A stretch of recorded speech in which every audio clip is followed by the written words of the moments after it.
Live from PressCorps World Headquarters, this is Foxhole Flash, bringing you the latest updates from across the Siva Valley war zone. Good morning, afternoon, or evening. I'm Jeffrey Jennings. Here in the 44th conflict of the Foxhole War, it's day 50. Colonial forces take Fort Duncan in the Lynn of Mercy and the Safe House at the Baths in Drowned Vale. A small break for the Colonials since their losses across the front line from the last Warden offensive, including the first coin in Lynn, the forts at the Pits and Salt March in the Deadlands, and the town halls of Bootnap and Coldrifter Stead in Drowned. Both armies appear to be out in full force as the Wardens seek blood from their loss in the 43rd conflict, and Colonials attempt to build a streak. Howitzers and garrison houses have been recently deployed, ensuring this will hardly be a localized skirmish. With updates every 15 and 45 of the hour, if available, I'm Jeffrey Jennings, and this is Foxhole Flash. We're also taking calls live on the air at those times, so make sure to drop by PressCorps World Headquarters through the Discord link below. Get into the lounge, and we'll make sure to get you into Studio A here when we find the time. As I said, on the 15 and 45 of every hour, let's get back to the music. Is CV making sad weak dink? Well then, good morning, afternoon, or evening.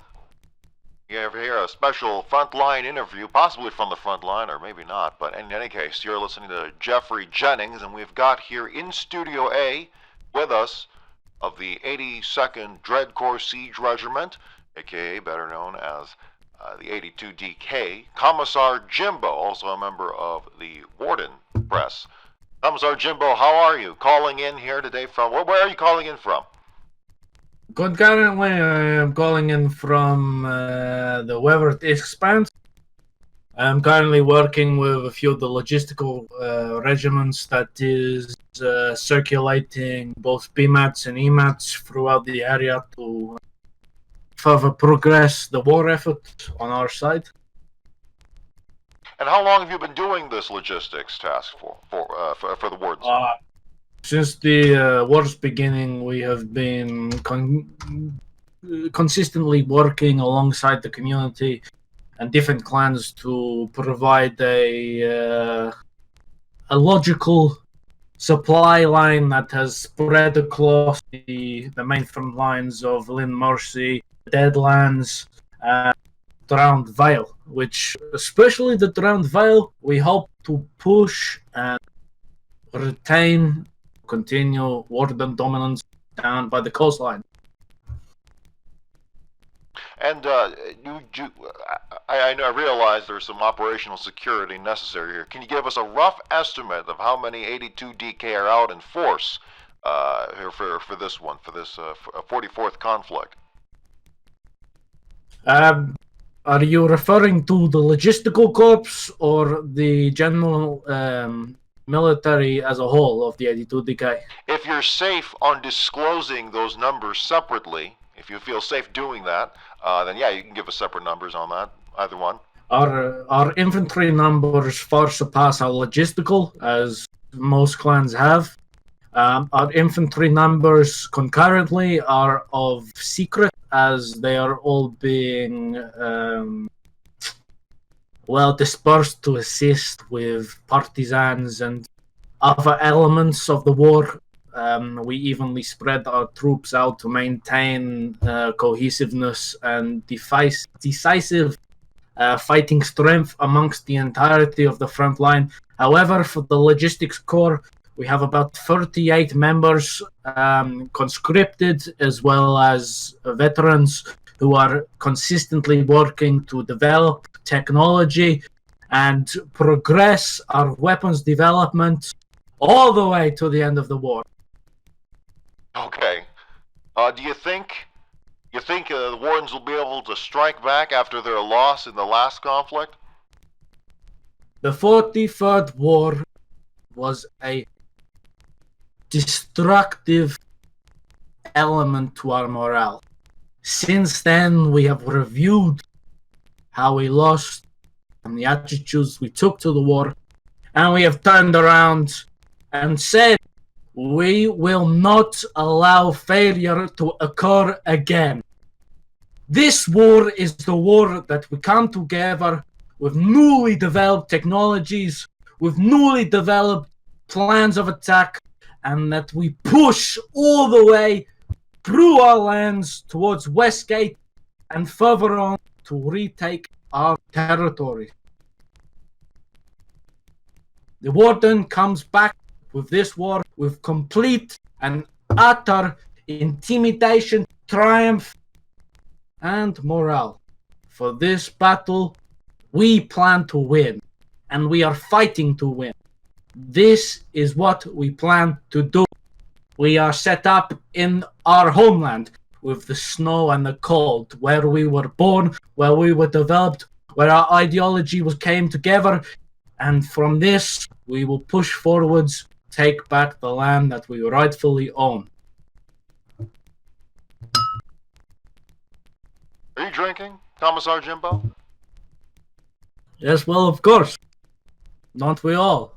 You must keep nice and warm in snowy expanses that we deal with here. Okay, well, some high claims being brought forward by the 82DK's Commissar Jimbo. So take that as you will. But Jimbo, thank you so much for joining us here, calling into the studio. We'll see if there's anyone out there who can verify any of those things, either Warden or maybe Colonial, paying you a visit deep down there. But thank you so much for calling in. Duly appreciate it. Arrivederci, and good luck, Wardens, for this war is the war that we win. Warzone. Good morning, afternoon, or evening. I'm Jeffrey Jennings. Here in the 44th conflict of the Foxhole War, it's day 50. The situation on the map looks the same as last report. Colonial forces take Fort Duncan in the Lynn of Mercy and the safe house at the Baths in Drown Vale. A small break for the collies since their losses across the front line from the last ward defensive just a few days ago. That includes the first coin in Lynn, the forts at the Pits and Saltmarsh in the Deadlands, and the town halls at Bootnap and Coldrifter Stead in Drown, previously the colonial high water mark of their offensive into Siva. Both armies appear to be out in full force as the Wardens seek blood from their loss in the 43rd conflict, and colonials attempt to build a streak. Howitzers and garrison houses have been recently deployed, ensuring that this will hardly be a localized skirmish.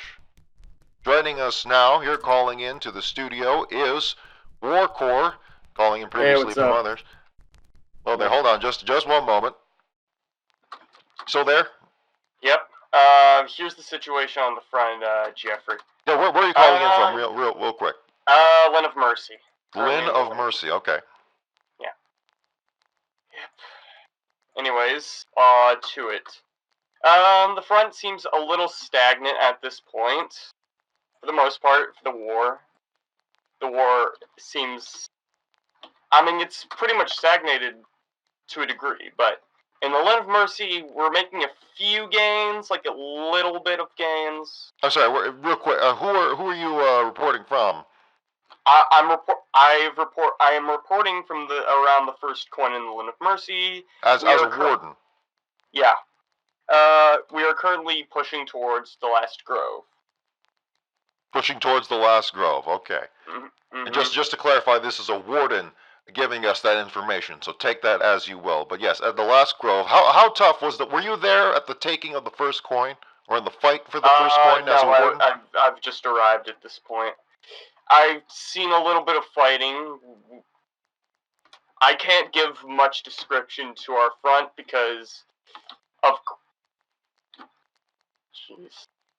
I think, hold on, Jeffrey, I'm heading back to the lines where it's safe, because I don't want to get shot while giving out this report, of course. That seems sensible. Now, we do know, as you do that, now, as we know, the hard line, which is a fort in between Ulster Falls and the first coin / the Crimson Gardens, which the Colonials still hold, the Crimson Gardens. Hardline had been a very contentious point in the opening weeks of War 44 here.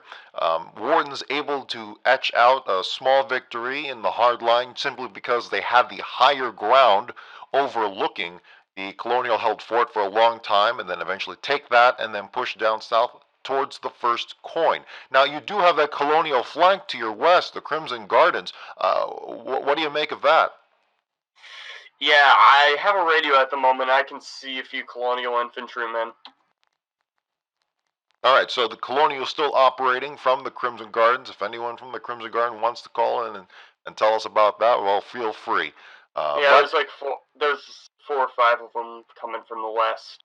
Mm-hmm. 4 of them, actually. Now, we do know that the Colonials were able to push off the Warden presence at Fort Duncan. Do you feel confident that the Wardens will be able to take the last grove down south? I'm a little confident, but not too confident. I mean, we can take it, but about the Crimson Gardens, a little less likely in the immediate hours. Maybe a little bit. We could take the Crimson Gardens. Okay, well, do you have anything else for us here, War Corps? Other than that, we're pretty set, and we may take the last grove within a little bit of time, since it's dawn all of a sudden. It's about 6 a.m. here in the Land of Mercy.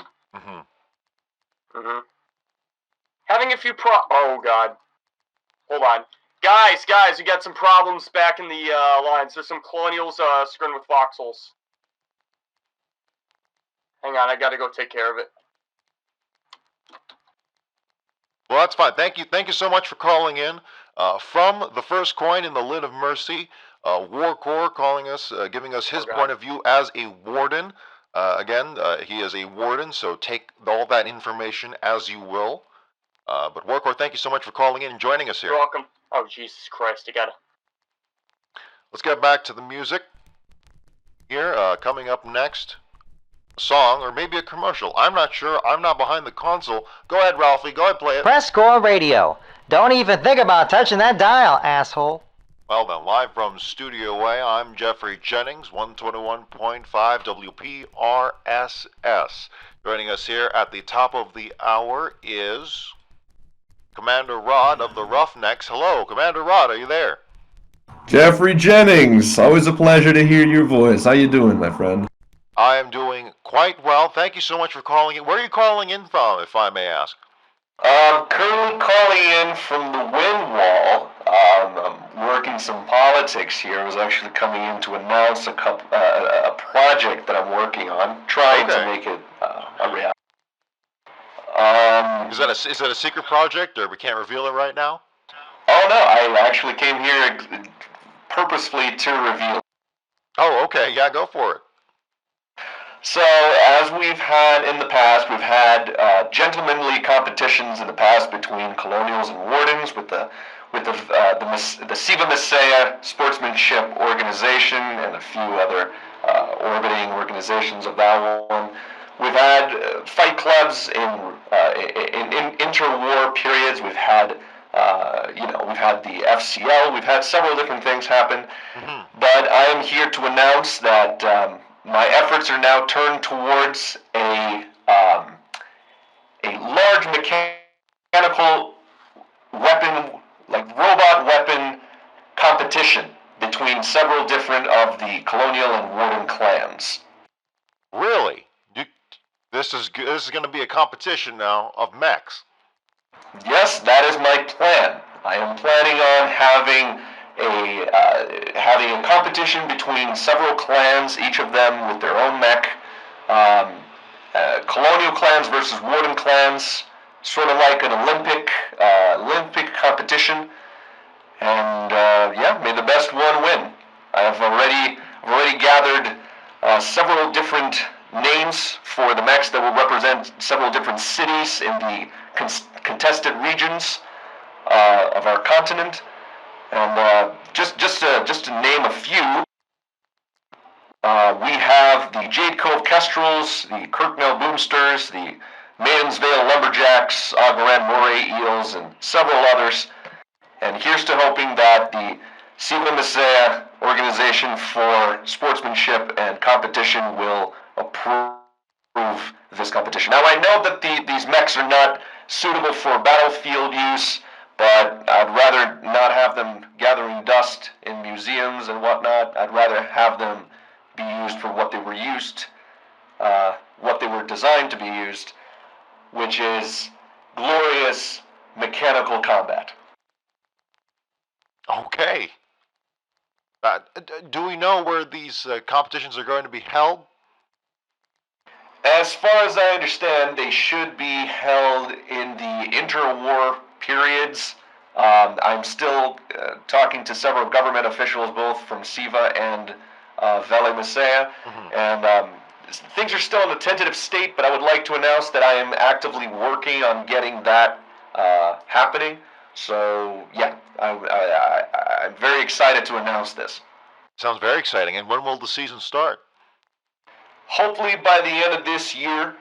Only by the end of this year we should have the first dates already set for the first combats. But yes, if you are a clan leader and you would like to participate in this competition, whether you're a warden or a colonial, please send me a telegraph. I will respond to it as soon as possible. Okay. Well, that sounds very exciting. Commander Rod, thank you so much for joining us. If you didn't have anything else for us, thank you so much for calling in and joining us here in Studio A. Thank you so much, Jeffrey. I hope you have a good day. All right, let's get back to the music. Good morning, afternoon, or evening. I'm Jeffrey Jennings. Here in the 44th conflict of the Foxhole War, it's day 51. Fighting continues along the central regions, in particular the Deadlands, as colonial troops attempt to contain, if not eject, the wardens from the fort at the pits, which the collies lost in the last major warden offensive some weeks ago. The pits is a major stepping stone towards taking the crown jewel of the Deadlands, abandoned ward. With such a wide combat width, however, the wardens will be at a disadvantage in the pits, at least theoretically, considering colonial troops hold Brine Glen to its east, Liberation Point to its west, and the salt farms to its south. But with howitzers now on the field and the possibility of fire bases from abandoned ward and the nearby Callahan's Boot, it all comes down to supply and application, as it always does, so hardly news there. Sledgehammers have also been deployed, exciting logistics personnel everywhere. That one might even be a bigger news than most people realize. With updates every 15 and 45 of the hour if available, I'm Jeffrey Jennings and this is Foxhole Flash. We're also taking calls live on the air, so make sure to stop by PressCorps World Headquarters through the Discord link below and enter the call queue. See what we can fit you in. Not much else going on around the front other than a lot of shooting and a whole lot of dying. Actually, looking at casualty numbers so far, the latest numbers coming in from foxholestats.com, 35,995 warden casualties compared to 37,484 colonial casualties. Obviously, wardens have a slight edge in that regard with about 1,500 casualty difference, but in the wider scale of the war, hardly much of a gap. They're just about even.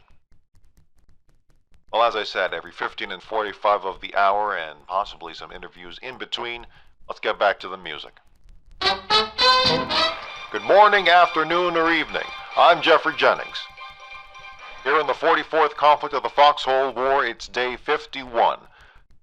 News coming in just in the past few minutes. The first coin in the Linn of Mercy has just been destroyed, or at least the town hall has just been destroyed. The wardens losing that town hall. They managed to capture it from the colonials in the last major warden offensive, but we have just heard that the first coin has just fallen. We'll see if the colonials can follow it up with a capture of the town hall. We are not aware, we don't believe that the safe house at the first coin was necessarily built by the wardens, which certainly aided in their in the town's fall. But we do know that a lot of the fighting has been, most of the fighting has been centralized to the Deadlands for quite some time, with, of course, the Linn of Mercy not seeing its short-term action. And they recently, in the Linn of Mercy, had lost Fort Duncan to the colonials, so the colonials appear to be crawling back up from their previous losses. Fighting continues along the central region, in particular the Deadlands, as colonial troops attempt to contain, if not eject, the Wardens from the fort at the Pits, which the Collies lost in the last major offensive. The Pits is a major stepping stone towards taking the crown jewel of the Deadlands, Abandoned Ward. With such a wide combat width, however, the Wardens will be at a disadvantage in the Pits, at least theoretically, considering colonial troops hold Bryan Glen to its east, Liberation Point to its west, and the salt farms to its south. But with howitzers now on the field and the possibility of fire bases from Abandoned Ward and the nearby Callahan's Boot, it all comes down to supply and application, as it always has. Sledgehammers have also been deployed, making logistics personnel everywhere very, very happy indeed. Joining us here as well is the PressCorps sports reporter Landa. Landa, are you there on the air calling in? Good afternoon, Mr. Jennings. Yes, Landa, you said you had some news for us in terms of the sports world.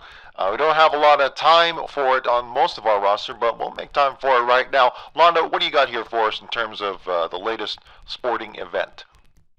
Well, at the exciting conclusion of War 43, a large majority of Colonials, Warden members had come together to form the 23rd tournament of boxing and faction coalition fighting. Oh, is this the Foxhole Fight Club that we hear so much about? That is correct, Mr. Jennings. My goodness. Yeah, just go ahead. Carry on about. So there's boxing matches that take place between Colonials and Wardens. Do you have the results from the last one? At the conclusion of the last tournament that had occurred during the end of War 43, the Wardens came up on top of the main tournament boxing match, with the leader of the whole round going to Tyler Free, a new player who'd just come in during War 41, I believe. He had popped in during that timeline and has only just come back to sort of experience the rest of the universe's fighting, and won around 16 matches in a row, which is close to the highest record, which was 18 matches around laid by a Mr.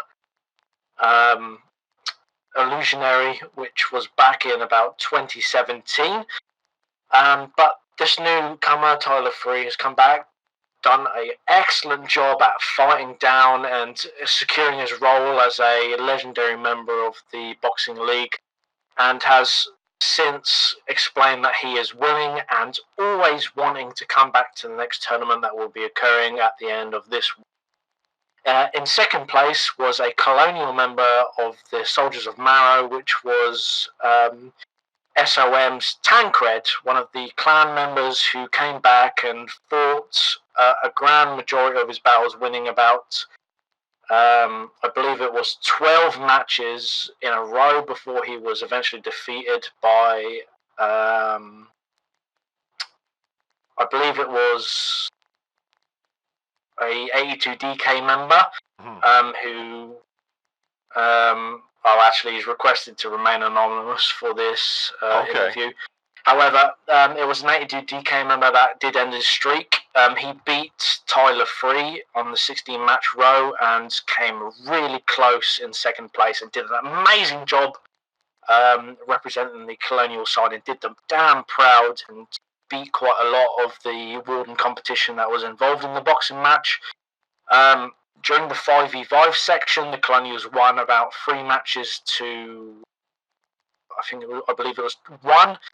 The Colonials beat the Warden Rifle side about 3-1 during this conflict. So what happened was I believe it was a 6-match occurred where it was you only had 1 magazine per rifle, and the Colonials didn't beat that side of the match. And as a very surprise appearance, the original founder of the Foxhole tournaments, General Morocco, did appear and commentated during the original tournament, which If people do not know, General Morocco was the original founder of all Foxhole tournaments. That was founded back in 2016. Oh, okay. And he had come back during this year to come and give music recommendations and give commentary on the sporting events that happened. All right. So, real quick, just a review. Can you give us the first, second, and third places, just their names and their regiments? So first place was Tyler Free, who was a completely neutral party. He is not involved in any clans whatsoever. He was a new player that had entered during one of the previous wars and had done himself really proud and fighting for the Wardens during this match.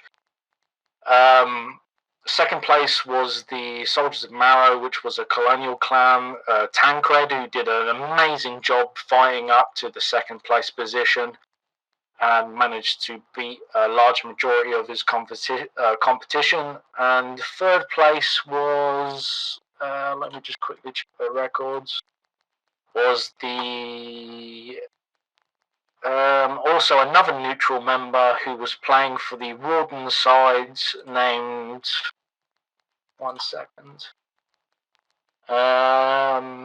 SJW Hunter, who was a brand new player. He's actually just been playing during this war, who'd only just entered, who won about, I think it was 12 matches in consistency, and then joined up with Rod's Roughnecks, which he is now fighting within their clan for as a logistics member, alongside Commander Rod and that section of the Warden faction.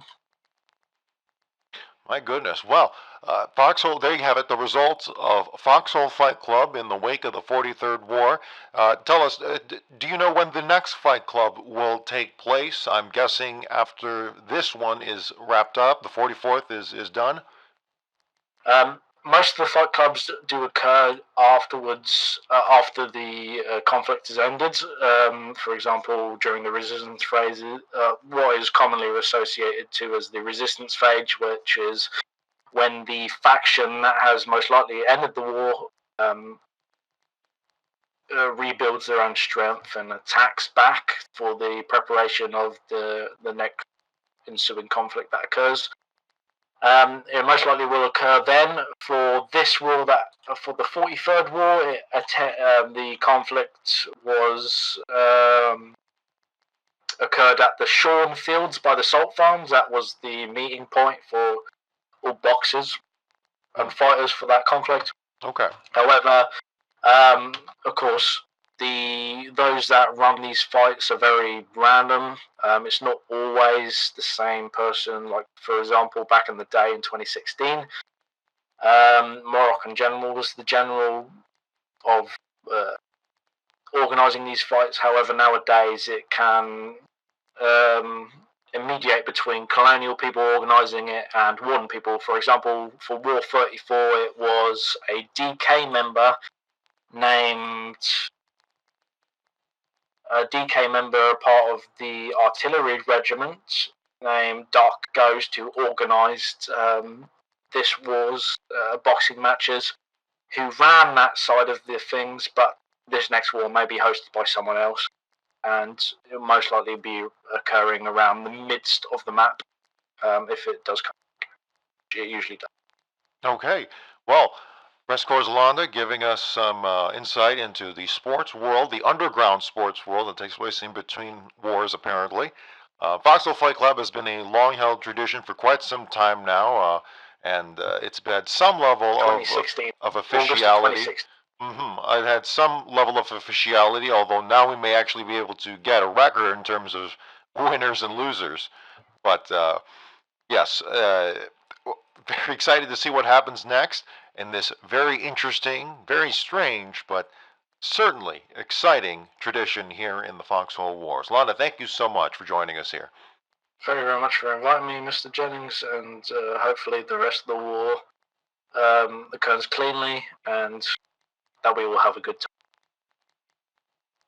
All right. Well, with updates every 15 and 45 of the hour, if available, I'm Jeffrey Jennings, and this is Foxhole Flash. We're going to get you back to the top of the hour, as well as the Cabium Stage of the Skies, hosted by Dr. Oliver Brolin Ponsonby Esquire very soon. With the believe a rendition of This Damn Blizzard. But we'll leave you with the news that the first coin has been lost by the wardens in the Linn of Mercy. We are watching for a colonial follow-up to capture the town. Actually, it looks like we've just had word that the first coin has been retaken by the wardens in the Linn of Mercy multiple times. So the fight still raging on in the Linn of Mercy, as well as, of course, the Deadlands. And some smaller fights happening in Drowned Vale, but first coin is home to the front line very clearly, as we can see. Actually, according to reports, it has been lost and retaken by the wardens, I want to say twice in the last few minutes. So we'll keep up with it as much as we can. But for now, actually, and as always, we're also taking calls live on the air, so make sure to stop by PressCorps World Headquarters through the Discord link below and enter the call queue. As I said, we'll get back right to it. Coming up next is Dr. Oliver Brolin Ponsonby Esquire's This Damn Blizzard. Good morning, afternoon, or evening. I'm Jeffrey Jennings. Here in the 44th conflict of the Foxhole War, it's day 52. A swapping of hands takes place as colonials capture the first coin in the Linn of Mercy, while the wardens take Brine Glen in the Deadlands. A lot of this taking place just in the past 10 minutes or so, or at least that's what this news we're coming in for. The first coin had seen a lot of back and forth in the last half hour. However, the colonials appear to have kept it under control now as the front stabilizes. And the colonials now bringing their position in the Linn of Mercy back up to where it was from a few weeks ago before the major warden offensive that took place.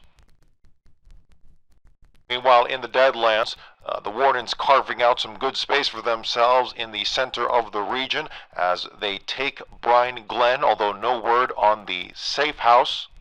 No word on the safe house being captured as well, but able to kind of shorten their combat with, as the colonials did have a good flank on the pits from Brine Glen, but it seems they just weren't able to hold it. Fighting now spreading out amongst Linn of Mercy and Deadlands, but in the Drowned Vale as well, some smaller fights happening as Cold Drifter Stead continues to be in warden hands, and the Wash in the center of the region also holds firm for the wardens. As we last discussed several reports ago, the howitzers are now deployed en masse across the front with plenty, I can only surmise that plenty of logistics personnel are already hard at work trying to get as many shells as they can to the front lines. We'll see a lot more town halls exchanging hands as more ordnance continues to flow into the Siva Valley war zone and the war continues to escalate. With updates every 15 and 45 of the hour if available and if we can get the information right. I'm Jeffrey Jennings and this is Foxhole Flash. We're also taking calls live on the air, so make sure to stop by PressCorps World Headquarters through the Discord link below and enter the call queue, and we'll see if we can fit you into our clock. Well, in the meantime, we've got music, so let's get right back to it. You're tuned to the PressCorps. Live from PressCorps World Headquarters, this is Foxhole Flash, bringing you the latest updates from across the Siva Valley war zone. Good morning, afternoon, or evening. I'm Jeffrey Jennings. Here in the 44th conflict of the Foxhole War, it's day 52. Across the central regions, more and more troops continue deployment and continue fighting and begin fighting as the situation escalates. Warden forces take Brine Glen in the Deadlands, securing their flank on the east as well as moving the combat with closer towards the salt farms. Colonials losing that flank, which they may have been able to take the pits, although for now they'll have to continue fighting elsewhere. Also in breaking news, just a few moments ago, colonial troops have lost the first coin in the Linn of Mercy. Now, the Linn of Mercy, in and around the first coin, we've seen a lot of back and forth. In the past hour alone, the town hall has exchanged hands 3 times. The warden is losing it a couple times in a row. trying to rebuild it, but they just weren't able to do it before being forced off, and Colonials bringing in a CV and holding it for about, I want to say about 40 minutes or so, more or less, before just now losing it themselves. Now, as we know, howitzers have been deployed out onto the field in mass, so we can't confirm if the town hall was destroyed through use of howitzer shelling. However, we'll have to collect information to see if just how extensive their use has been so far. The latest casualty rates from FoxholeStats.com put the numbers at 37,256 Warden dead and 38,920 Colonial dead. Wardens have an edge, about 1,500, 1,700 less dead than the Colonials, but considering just how long this war may take, in due part to their centralization in the middle regions, it's hardly a gap to speak of. Also relevant, Colonials lose Fort Duncan, possibly opening up a flank into the isthmus that is in the southeast of the Lynn of Mercy, possibly opening up, actually just taking it. I believe the Wardens have just recently taken Fort Duncan, so that may provide a fresh offensive into the Colonial-held town of the Prairie Bazaar. To watch where that leads to as well. If the Wardens are able to take the Prairie Bazaar, that'll give them not only a route into Mercy's Wish at Loch Warm, but also a substantial flank into the western Deadlands, southwestern Deadlands, towards Liberation Point. Colonials are going to have to close that gap if they don't want to see the whole front collapse in the central regions. Not much in terms of new equipment deployed in the past few hours, although the recent addition of sledgehammers is most likely a very celebrated advancement indeed. With updates every 15 and 45 of the hour, if available, I'm Jeffrey Jennings, and this is Foxhole Flash. We're also taking calls live on the air, so make sure to stop by PressCorps World Headquarters through the Discord link below and enter the call queue. Give us updates from your point of view so that we can get your story on the air. Let's get back to the music here, and we'll continue to cover the situation, the ever increasingly chaotic situation here, and I think the Colonials just lost first coin again. Alright, well, we'll get back to you in the next report. For now, let's get back to the music. Good morning, afternoon, or evening. I'm Jeffrey Jennings. Here in the 44th conflict of the Foxhole War, it's day 53. Fighting now rages hard across all three central regions. Whether that means stalemate or a break somewhere along the lines, we'll just have to see. With the howitzer now on the field, in mass, and the armored car set to be deployed by both sides very soon, things continue to escalate here in the 44th. Colonials recaptured the first coin in the Lynn of Mercy, the fifth time the town hall has been destroyed and rebuilt in the past hour alone. Additionally, we just have breaking news here. In the Drowned Vale, the Baths safe house, the safe house in the town of the Baths, was recently lost by Colonials, indicating either a Warden concerted offensive into the south-central or southwestern movement towards the last remaining Colonial town in the Drowned Vale, or possibly just escalated howitzer action by the Wardens. The Drowned Vale, a notoriously difficult slog with the many choke points available on land through the few land routes in and around the various towns, as well as very messy waterways in which any advancing armies can get bogged down in. So we'll have to see how that develops. In other news, the town of Kirknell in Viper Pit has been renovated into a full-blown civic center by the Wardens. We're actually not quite sure. I need to double-check if that is the one of the first safe houses, or rather civic centers to be built in the past few whiles. But we'll just have to look in terms of where things will be headed to from there, and in which direction the Wardens decide to build up the various civic centers as the conflict continues along. With updates every 15 and 45 of the hour if available, I'm Jeffrey Jennings, and this is Foxhole Flash. We're also taking calls live on the air, so make sure to stop by PressCorps World Headquarters through the Discord link below and enter the call queue so we can get your perspective on how the war is enveloping and developing across the Siva Valley war zone. Alright, let's get some more music, and we'll get you in the next half hour. Good morning, afternoon, or evening. I'm Jeffrey Jennings. Here in the 44th conflict of the Foxhole War, it's day 53. The armored car has just been deployed by both armies, providing some sense of mobility and frontal armor to the battlefield. However, as always with vehicles, they will need substantial infantry support, and the armored car in particular is vulnerable to sustained small arms fire. Expect a lot of armored car casualties in the opening hours of its use by those who may not be familiar with this particular vulnerability. In other news, the safe house in the colonial town of the Baths in Drowned Vale has been destroyed about 20 minutes ago. That safe house lies on the northern end of the town.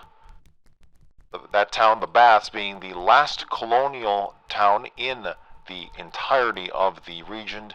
Indeed, their one anchor into the southwest of the Drowned Vale, of course, due to the natural waterways, or maybe I should say unnatural waterways that have flooded the entirety of the region, or most of the central part of the region.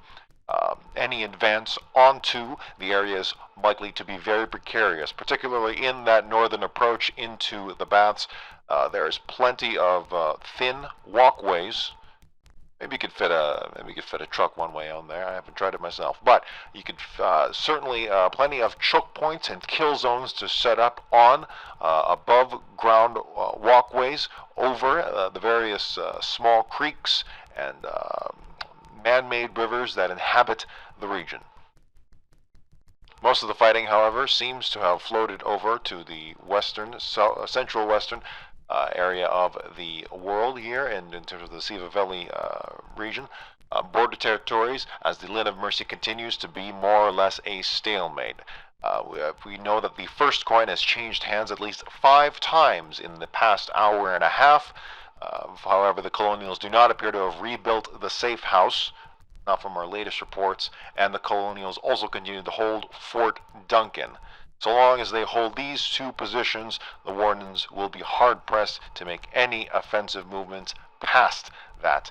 Now, of course, the Crimson Gardens in the far west end of the region in the Lin of Mercy, the colonial town of the Crimson Gardens, continues to be excellent flanking positions for Wardens in trying to encroach on the first coin. Of course, on the flip side, the Wardens have plenty of elevated positions from the rocks near the fort of the Hard Line, therefore leading to that stalemate. We'll see what else we can muster in terms of any advancements, but it seems the fighting is just going to escalate as more and more troops continue to pour into this 44th. With updates every 15 and 45 of the hour, if available, I'm Jeffrey Jennings, and this is Foxhole Flash. We're also taking calls live on the air, so make sure to stop by PressCorps World Headquarters through the Discord link below and enter the call queue. But for now, let's get back to the music. You're listening to the PressCorps. Good morning, afternoon, or evening. I'm Jeffrey Jennings. Here in the 44th conflict of the Foxhole War, it's day 54. The latest casualty numbers are in from foxholestats.com. 38,984 Warden casualties reported. Meanwhile, Colonial stand at 41,044 dead. That is there and abouts a 2,000 casualty difference. Actually, 1,100 we'll guesstimate. Again, and then the Wardens seem to have been holding an edge for the past several weeks. But again, 1,000 body difference does not, if you zoom out and look at it, is hardly a substantial gap. Rest assured, the losses are substantial for both sides. In the Deadlands, fighting remains fierce in the pits as Warden and Colonials meet halfway to the collie town of the Salt Farms. Anyone familiar with the area of the pits will know that it is a disastrous slog with thin pathways and roads for vehicles to get through and plenty of cover and ambushes. Effectively, each crater that is formed is in itself a sort of foxhole from which to fire from. In the Drowned Vale, wardens have been reported around the small island that houses the destroyed garrison just north of the baths, which the Colonials hold. This has forced the collies to take up defensive positions, although they will have lots of choke points to work with. And in the Lynn of Mercy, the stalemate continues between the Warden Fort at Hardline and the collie town of the First Coin. Fighting appears to have come out of the rocks, at least for now. However, if the fighting goes back into the rocks in and around that small mountain formation, well, things are likely to get very, very bloody indeed. Whoever holds the high ground there will be seeing a lot of success in terms of defensive holdings. However, with the presence of howitzers now, and possibly the chance to open up some sort of howitzer blast to suppress those rocks, well, let's just say that's a possibility. With updates every 15 and 45 of the hour, if available, I'm Jeffrey Jennings, and this is Foxhole Flash. We're also taking calls live on the air, so make sure to stop by PressCorps World Headquarters through the Discord link below and enter the call queue. Let us know what the war is like from your perspective. Make sure you get that story in and across the airwaves. Let's get back into the music for now. Good morning, afternoon, or evening. I'm Jeffrey Jennings. Here in the 44th conflict of the Foxhole War, it's day 54. Wardens once again destroy and capture Town Hall at First Coin in the Lynn of Mercy. The 6th time the Town Hall has been destroyed in the past 2 hours. However, there is still a Colonial presence at the Crimson Gardens just a few hundred meters to the northwest. The question still remains if the Wardens can hold the position or if the back and forth will continue. No doubt, the Colonials still have a presence in a fort down south as well, and they won't take losing such a pivotal point lying down. Word is also coming in of Warden howitzer fire coming down on the Colonial town of the Baths in the Drowned Vale. We have no reports on exactly what is being targeted, but we do know the Wardens have control of a very small island position north of the Baths, well within howitzer range. Additionally, reports of up to 3 Warden armored cars are running amok behind Colonial lines conducting fast raids on collie supply chains. They were last seen in southern Lockmore, headed towards Westgate, although that may already be outdated information. Whichever way you look at it, the armored car and its rapidity makes for an excellent ambush weapon. No doubt the Seavish Wardens have momentum at this moment of time, but as always, things can change on a dime. With updates every 15 and 45 of the hour if available, I'm Jeffrey Jennings, and this is Foxhole Flash.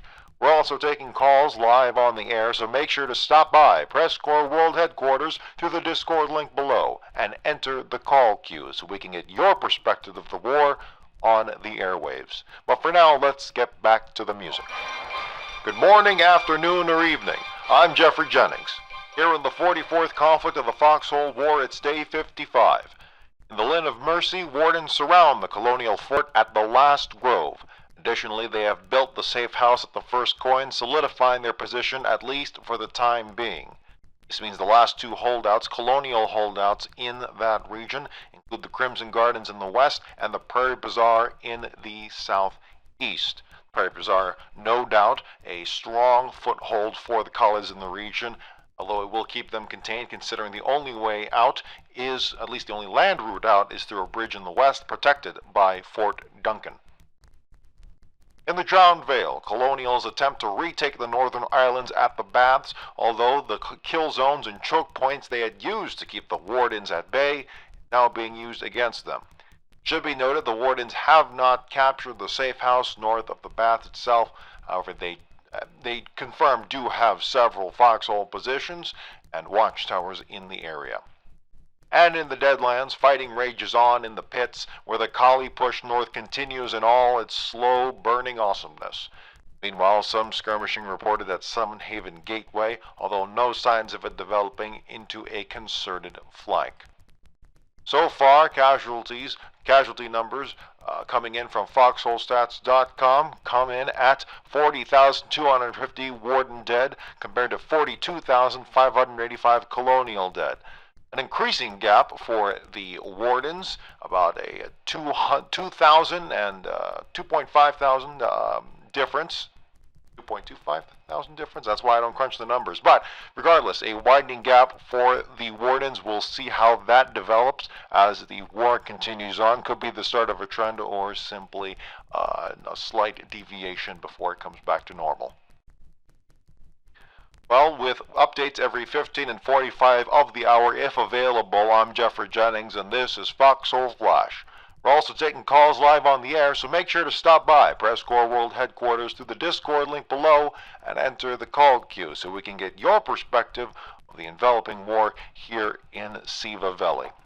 But for now, let's get back to the music. You're listening to PressCorps Radio.